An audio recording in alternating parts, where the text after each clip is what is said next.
Hello friends, आज हम जो टॉपिक पढ़ने जा रहे हैं उसका नाम है स्पाइरोगायरा। तो first of all we will be looking towards the classification of spirogyra. यहाँ पे आप देख सकते हो उसका जो डिवीजन है वो क्लोरोफाइटा है, क्लास है क्लोरोफाइसी है, ऑर्डर है जिग्नीमेल्स, फैमिली जिग्नीमेसी और उसका जो जीनस है वो स्पाइरोगायरा है। ये हो गया उसके क्लासिफिकेशन की बात। अब हम उसके डिस्ट्रीब्यूशन और ऑकरेंस की बात करते हैं। यहाँ पे आप देख सकते हो कि ऐसा कहा गया है कि जो स्पाइरोगायरा है ये जो ग्रीन आल्गी है उसकी सबसे कॉमनेस्ट आल्गी है, मीन्स ये सभी जगहों पे पाई जाती है। ज़्यादातर जो भी स्टिल वाटर होता है, स्टिल वाटर मीन्स आप समझ सकते हो कि जो पूल होता है, पॉन्ड होता है ना, डीचेस है ना, ये सारे को हम स्टिल वाटर बोलते हैं। कि जो लेक्स है ये सारी चीज़ें क्या एक स्टेबल वाटर होता है, वहाँ पे कोई मूविंग नहीं होता। तो वहाँ पे ऐसे वाटर में वो ऊपर पानी के ऊपर तैरती हुई पाई जाती है, लाइट ग्रीन कलर की, और पूरे मास में एक पर्टिकुलर क्लस्टर जैसा पाया जाएगा और वो क्लस्टर में वो पाई जाती है। दूसरी चीज़, ये फ्लोइंग वाटर में भी पाई जाती है। फ्लोइंग वाटर जैसे स्ट्रीम है, स्प्रिंग है ना, रिवर है, तो ये इसमें भी पाई जाती है। वहाँ उसमें किस तरह से पाई जाती है, तो उसमें जो भी पर्टिकुलर दीवार की जो किनारी होती है या लेक्स की या रिवर की किनारी होती है या स्प्रिंग की जो भी बाउंड्री होती है, वहाँ पे वो अपने बेसल सेल के थ्रू अटैच हुई पाई जाती है। मीन्स वहाँ पे वो अपना जो बेसल सेल है उससे वो अटैच होके वो वहाँ पे फ्लो करेगा। मीन्स ये ऑलवेज फ्लोइंग फॉर्म में ही होगा, वाटर के ऊपर तैरता हुआ। ठीक है, तो ये इसके बेसिस पे हम ये कंफर्म करते हैं कि ये स्टिल वाटर में भी पाई जाती है और मूविंग वाटर में भी पाई जाती है, दोनों जगह पे। लेकिन कहाँ पे, तो always it is being seen in A fresh water. ठीक है, ये हो गया उसके नॉर्मली कैरेक्टरिस्टिक की बात। दूसरी चीज है ना कि ये जो पर्टिकुलर वाटर, ये जो पर्टिकुलर आल्गी है उसको जब हम टच करते हैं, उसको अगर हम हाथ में लेते हैं तो फिसल जाती है। ठीक है, तो ये फिसलने का जो पर्टिकुलर उसकी कैरेक्टरिस्टिक्स है ना, तो उसके बेसिस पे जो स्पाइरोगायरा है उसको दो डिफरेंट नेम दिए गए हैं। एक में उसको बोला जाता है पॉन्ड स्कम और दूसरा बोला जाता है वाटर सिल्क। वाटर सिल्क बोलने के पीछे का रीजन ऐसा ही है कि जब भी हम सिल्क का कपड़ा लेते हैं हाथ में, है ना, तो वो इजीली फिसल जाता है। तो यहाँ पे जो पर्टिकुलर आल्गी है उसको जब अगर हम हाथ में लेते हैं तो उसका फिलामेंट भी इसी तरह से इजीली फिसल के गिर जाता है। तो इसके बेसिस पे इसको वाटर सिल्क भी कहा गया है। फर्दर हम जाते हैं कि इसकी वर्ल्ड वाइड, अगर हम स्पाइरोगायरा की वर्ल्ड वाइड स्पीसीज की बात करें तो वर्ल्ड वाइड इसकी 289 जितनी स्पीसीज है। स्पाइरोगायरा की वर्ल्ड वाइड 289 जितनी स्पीसीज है, उसमें से 94 जितनी स्पीसीज भारत में भी पाई जाती है। ऐसा बोला जाता है कि पूरे वर्ल्ड में ये पर्टिकुलर कॉमनेस्ट आल्गी है, तो पूरे वर्ल्ड में ये पर्टिकुलर आल्गी की प्रेजेंस देखी जाती है। लेकिन जो ट्रॉपिकल रीजन है वहां पे उसकी प्रेजेंस थोड़ी कम होती है कंपैरेटिव टू बाकी सारे रीजन में। जो ट्रॉपिकल रीजन है, ट्रॉपिकल रीजन में उसकी प्रेजेंस थोड़ी कम होती है। अब हम आते हैं उसके प्लांट बॉडी पे। प्लांट बॉडी, यहाँ पे जो स्पाइरोगायरा की प्लांट बॉडी है वो कैसी है, ये वो फिलामेंटस है। यहाँ पे आप जान सकते हो कि ये आप देख सकते हो ये डायग्राम में कि it is a somewhat filamentous. तो यहाँ पे स्पाइरोगायरा का जो भी होगा वो कैसा होगा, फिलामेंटस फॉर्म में होगा। इसको हम थैलस भी बोल सकते हैं। इट इज ए थैलॉइड, है ना, आल्गी ऑलवेज थैलॉइड होता है, इस वजह से उसको थैलोफाइटा ग्रुप में डाला गया है। यहाँ पे जो भी पर्टिकुलर आल्गी है वो कैसा है, फिलामेंट फॉर्म में। फिलामेंट, दूसरी चीज, उसका जो फिलामेंट है वो कभी ब्रांच नहीं होगा, है ना, यहाँ से कोई दूसरी ब्रांचिंग नहीं निकलेगी, वो एक ही पर्टिकुलर सिंगल लाइन में अरेंज होगी, जिसको हम यूनिसिरेट बोल सकते हैं। हम हमारे बाल को भी तोड़ के देख सकते हैं, बाल कैसा होता है कि एक सिंगल स्ट्रेट लाइन में होता है। तो यहाँ पे ये जो स्पाइरोगायरा का फिलामेंट होगा वो भी एक सिंगल लाइन में ही होगा। उसमें क्या है कि जितने भी सेल होंगे वो कैसा, एंड टू एंड अटैच होंगे। Many number of cells will be remain attached at end to end। एक सेल होगा उसके एग्जैक्टली नीचे दूसरा, उसके एग्जैक्टली नीचे तीसरा, इस तरह से हंड्रेड्स ऑफ सेल, है ना, एक फिलामेंट में। In one single filament there are many numbers of, means hundreds of cells are arrange end to end. पूरे इस तरह से अरेंज होता है। यहाँ पे कोई बेसल और डिस्टल पोर्शन नहीं होता, मींस ऐसा नहीं बोल सकते कि ये पोर्शन बेसल है, ये पोर्शन डिस्टल है। लेकिन ऐसा भी कई सारी स्पीसीज में पाया जाता है, जैसे मूविंग वाटर है तो वहां पे जो बेसल सेल, मींस जो एग्जैक्टली नीचे का सेल है, वो अपने आप को कन्वर्ट कर देता है एक पर्टिकुलर स्ट्रक्चर में, जिसको हम बोलते हैं होल्ड फास्ट, है ना। होल्ड फास्ट मीन्स नॉर्मली जैसे प्लांट में रूट होता है ना, जो ब्रायोफाइट के प्लांट्स, ब्रायोफाइट के जो थैलस होता है उसमें राइसोइड होता है। तो यहाँ पे वो क्या करेगा, यहाँ पे जो नीचे का सेल है वो ऐसा स्ट्रक्चर अटैच करेगा जिसके बेसिस पे वो कोई भी चीज पे अटैच हो सके, है ना, डायरेक्टली वहां पे वो अटैच करेगा और बाकी का जो बॉडी है, बाकी का जो फिलामेंट है वो वहां पे फ्रीली वहां पे मूव ऑन कर सकता है। तो ये हो गया उसके फिलामेंट के स्ट्रक्चर की बात, है ना। अब ये जो फिलामेंट है, ये फिलामेंट में कई सारे सेल्स हैं, ठीक है। हर एक सेल्स की अपनी अपनी मींस हर एक सेल कैसा है कि वो इंडिविजुअल है, उसको ऐसा नहीं कि ये वाला सेल इस पे कोई चीज के लिए डिपेंडेंट है कि ये दूसरा सेल दूसरे सेल पे डिपेंडेंट है। सारी की सारी मेटाबॉलिक एक्टिविटी, सारी की सारी जो भी फंक्शंस है, सब कुछ ये सेल अपने आप ही, एक सिंगल सेल पूरी सारी एक्टिविटीज कर सकता है, जैसे फोटोसिंथेसिस, रेस्पिरेशन, जो कुछ भी है ना, सभी वो पूरा फंक्शंस वो सिंगल सेल कर सकता है। तो हम यहां पे पहले एक सिंगल सेल के अंदर क्या क्या चीजें होता है, सेल के स्ट्रक्चर के बारे में भी जान लेते हैं। तो यहां पे आप देख सकते हो कि ये जो मैंने डायग्राम ड्रॉ किया हुआ है वो एक सिंगल सेल का है, स्पाइरोगायरा के एक सिंगल सेल का। तो ये सेल में आप देख सकते हो कि सेल जो होता है, यहां पे आप उसके स्ट्रक्चर की बात करें तो ऑलवेज जो सेल है ना, उसकी जो चौड़ाई है ना, मींस द ब्रेथ, है ना, breadth of the cell will be smaller in comparison to the length, है ना, लेंथ ज्यादा होगी लेकिन ब्रेथ कम होगी। तो इस बेसिस पे ये जो सेल होते हैं वो कैसे होते हैं, सिलिंड्रिकल होते हैं। स्पाइरोगायरा के सेल्स ऑलवेज सिलिंड्रिकल होते हैं। दूसरी चीज, जो सेल है, सेल दो पोर्शन में डिवाइडेड है, एक तो आउटर सेल वॉल और दूसरा प्रोटोप्लास्ट। यहां पे जो सेल है वो दो पोर्शन में डिवाइडेड है, एक आउटर सेल वॉल और दूसरा उसका प्रोटोप्लास्ट। तो नॉर्मली हम पहले सेल वॉल की बात करते हैं। सेल वॉल का काम क्या, सेल वॉल का काम है प्रोटेक्शन का, है ना, जो भी सेल है, जो भी पर्टिकुलर जो साइटोप्लाज्मिक कंटेंट है या प्रोटोप्लास्ट है उसका प्रोटेक्शन करना। तो यहां पे जो सेल वॉल है, सेल वॉल एक सिंगल पीस ही है ना, एक सिंगल पीस ही है, it is one single piece, but उसके दो डिफरेंट लेयर है, it has two different concentric layer.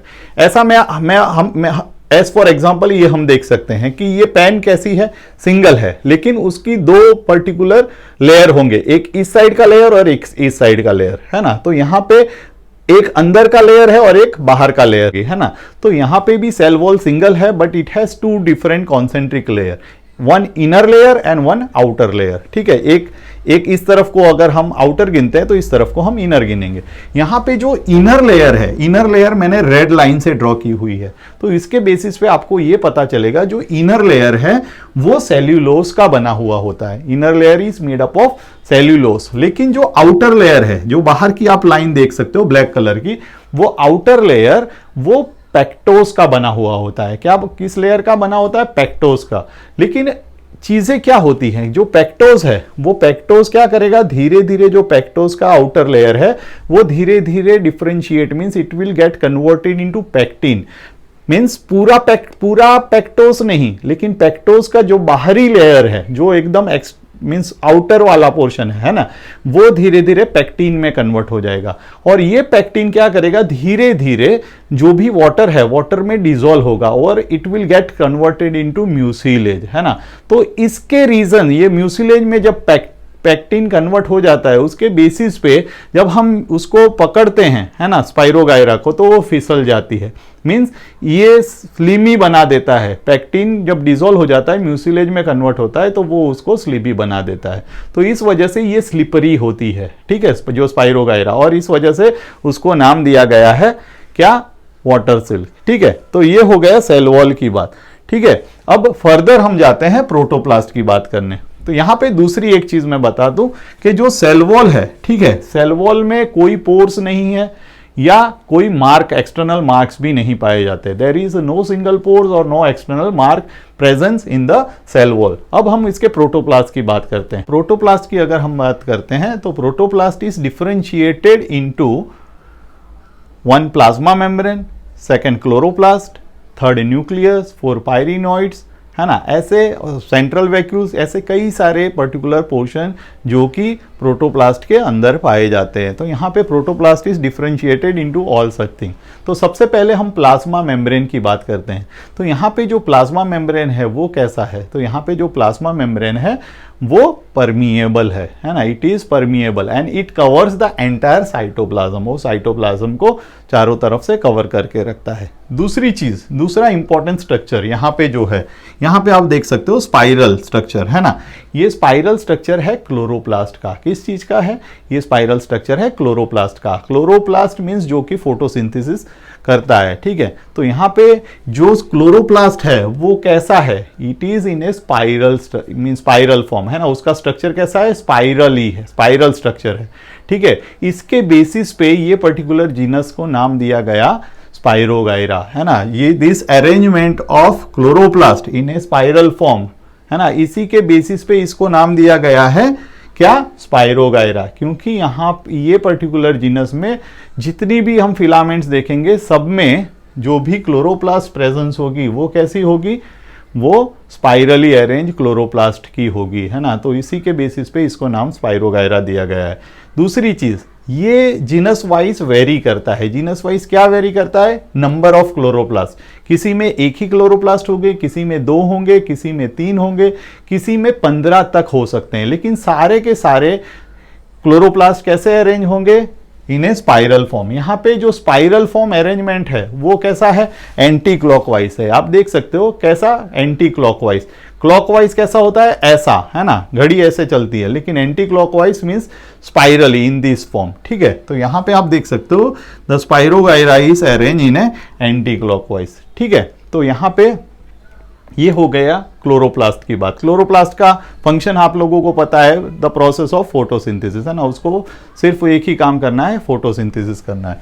दूसरी चीज, क्लोरोप्लास्ट में है ना, क्लोरोप्लास्ट के ऊपर आप ये ब्लू कलर के डॉट्स देख सकते हो जो कि एक इक्वल डिस्टेंस पे है।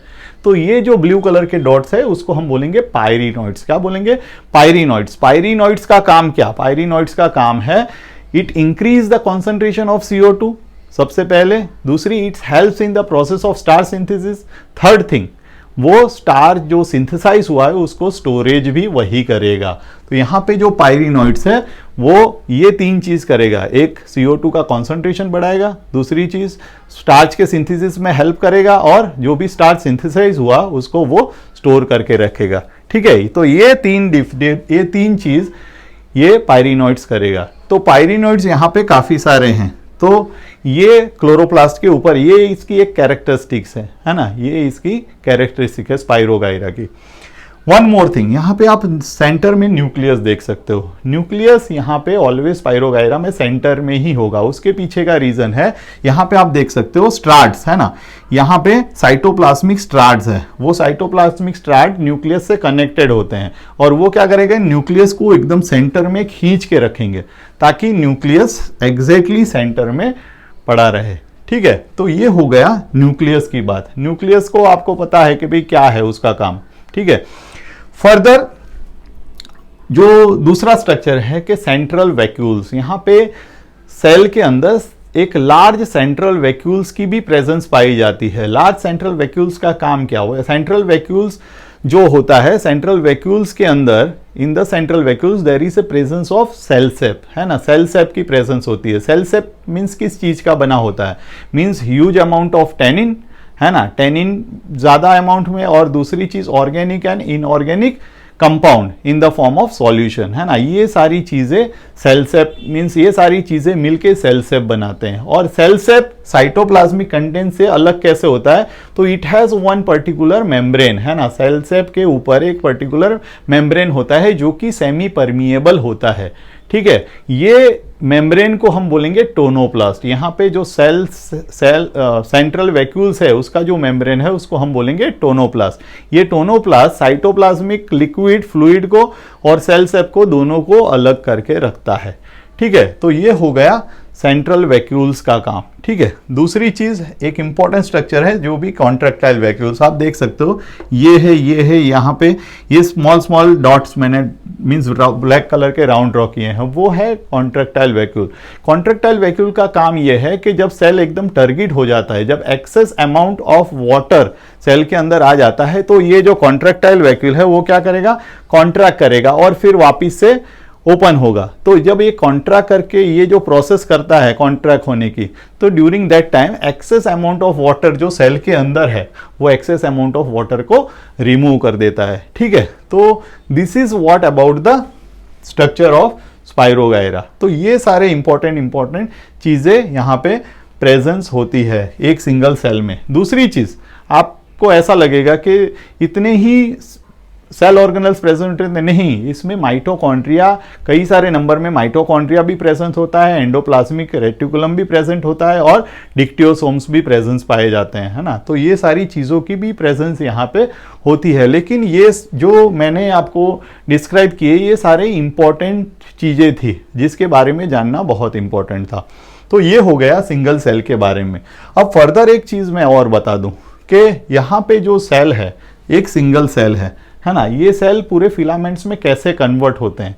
तो आपको मैं बता दूं, ये न्यूक्लियस क्या करेगा, न्यूक्लियस वन सेल में से दो सेल में मींस न्यूक्लियस क्या करेगा, न्यूक्लियस डिवाइड हो जाएगा। न्यूक्लियस डिवाइड होने के बाद यहाँ पे दो डिफरेंट पोर्शन में मींस शिफ्ट हो जाएगा, मींस आधा इस तरफ चला जाएगा, आधा इस तरफ, और फिर बीच में कंस्ट्रिक्शन हो जाएगा। Means this particular cell will divide mitotically, है ना, माइटोसिस के जरिए ये डिवाइड होगा और एक सेल में से दो सेल, फिर वो दो सेल क्या करेंगे, अपने फिर से अपनी जो रिक्वायर्ड लेंथ है वो इस्टेब्लिश करेंगे, फिर से दो में से चार बन जाएंगे, चार में से आठ बन जाएंगे, आठ में से 16 बनेंगे। तो इस तरह से ये पूरे एक ही पर्टिकुलर फिलामेंट्स को डेवलप कर देंगे। Means in this way hundreds of cells are develop in one single filament. तो ये हो गया स्पाइरोगायरा की बात। अब जो नेक्स्ट लेक्चर है, नेक्स्ट लेक्चर में हम इसका वेजिटेटिव रिप्रोडक्शन देखेंगे और उसका सेक्सुअल रिप्रोडक्शन देखेंगे और एसेक्सुअल रिप्रोडक्शन देखेंगे। Thank you.